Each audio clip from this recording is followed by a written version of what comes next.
Hello, xin chào các bạn đã quay trở lại với review 5 phút.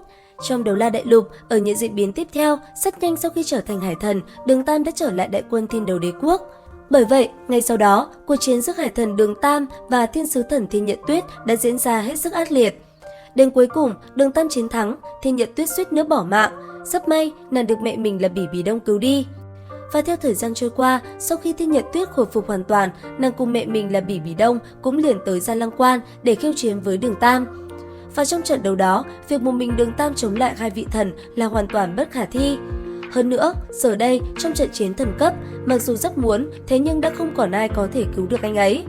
Cũng bởi vậy, Đường Tam rất nhanh đã cận kề với khoảnh khắc sinh tử khi bị Bỉ Bỉ Đông dùng la sát ma liêm đâm trúng ngực. Thế nhưng, ở phía dưới, chứng kiến con trai mình bị kẻ thù truy sát, Đường Hạo làm sao có thể đứng nhìn được đây? Ngay lập tức, bạo tà chiến khủng hoàn, ông cầm Hạo Thiên Chùy ngay lập tức phóng thẳng về phía Bỉ Bỉ Đông mà đánh. Và cùng lúc với Đường Hạo, hai đạo thân ảnh cũng liền phóng thẳng lên trời cao, đó chính là Cốt Đấu La cùng với Kiếm Đấu La. Trong giờ khắc này, hai người họ đã vận toàn lực, sau đó tung một kích mạnh nhất đánh về phía Bỉ Bỉ Đông. Cùng với khoảnh khắc bay lên của hai người, 7 đạo tông phúc của Trượng Phong Chí cũng liền sáng lên trên người họ. Giờ đây, tất cả mọi người đều muốn giành lại Đường Tam từ trong tay của Bỉ Bỉ Đông.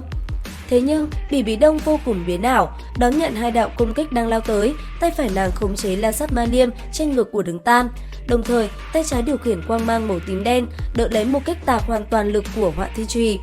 Cũng bởi vậy, vì đỡ lại một đòn của Đường Hạo, thân niệm của Bỉ Bỉ Đông đang khống chế Đường Tam cũng bị lơ là. Lợi dụng cơ hội này, Đường Tam cũng đem thanh la sát ma liêm từ trên ngực rút ra. Thế nhưng cũng vì vậy mà Bỉ Bỉ Đông tức giận.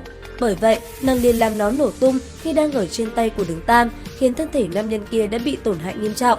Trong giờ khắc này, Đường Tam đã không còn sức lực, thân thể trực tiếp rơi xuống. Thế nhưng, ngoài Đường Hạo, vẫn còn hai người nữa công kích vẫn chưa tới. Giờ đây, cự kiếm hoành ngang trời, Kiếm Đấu La Trần Tâm nhân kiếm hợp nhất, từ trên con cốt long nhảy lên, phóng thẳng đến Bỉ Bỉ Đông. Lúc này đây, trong mắt vị Kiếm Đấu La đã tràn ngập ý chí quyết tử. Dưới tình huống hoàn toàn quên mất sinh tử, một kiếm này của ông đã trở thành một kích mãnh liệt nhất từ khi sinh ra đến giờ. Ở phía dưới, thân thể khổng lồ của Cốt Đấu La cũng bành trướng, một con cốt long phi như bay, chỉ trong tích tắc, nó đã đâm thẳng vào thân thể Bỉ Bỉ Đông, tạo ra những luồng quang mang mãnh liệt. Lúc này đây, hai vị trưởng lão của Thất Bảo Lưu Ly Tông đã đem toàn bộ hồn lực, sinh mệnh của mình đều hoàn toàn bùng nổ trong một kích này.